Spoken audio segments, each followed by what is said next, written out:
remain loyal to Islam. Sorry. No, that's absolutely fine. There's another person we have online who's Kashif Chaudhary, who is a doctor in the United States.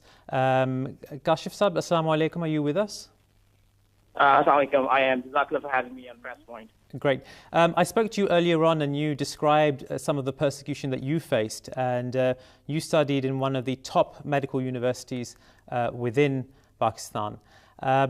Some of us may consider that persecution is a problem limited to the illiterate masses, and maybe they're people from less affluent homes or people who are easily influenced by the clerics within the country.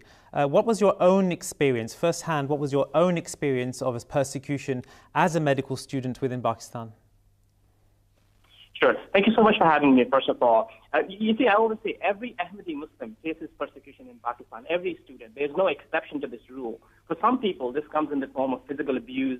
Many people have been beaten, their stuff thrown out of hostels. But for many others, it takes the form of psychological torture, harassment, and outright discrimination.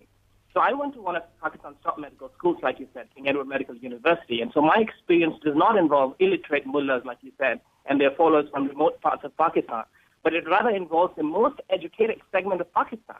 Remember, academic excellence from all across Pakistan comes together in institutes such as the one I attended in Pakistan. But even here, though I had some great friends, I must say, but there was an overall atmosphere of hostility where you could feel the indoctrination against Ahmadis that people had been put through. So, for example, there were posters and stickers everywhere you went in, the university and the hostels and the reading rooms where it said Ahmadis were traitors of Islam and Pakistan. Imagine living in such a situation, in such an atmosphere.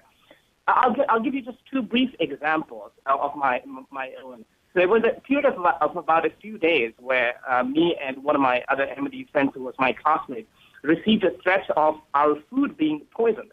And so we had to stop going to the hostel cafeteria for quite a while and go outside to eat. And honestly, I think we were lucky because we heard stories of our Ahmadi friends at some other universities in Lahore where they were completely forbidden from entering the cafeteria itself.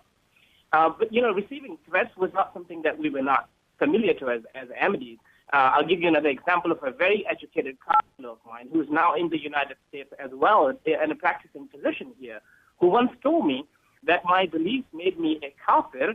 And interestingly, he said I had three options. One was to either revert to Islam, which was their Islam, or to be prepared to fight the Muslims, or be ready to pay the jizya when the Islamic State was finally established in Pakistan. Interestingly, this was before the term Islamic State was kind of copyrighted by Daesh. Thank you so much, Kashif. I'm really sorry, I have to cut you short. We're really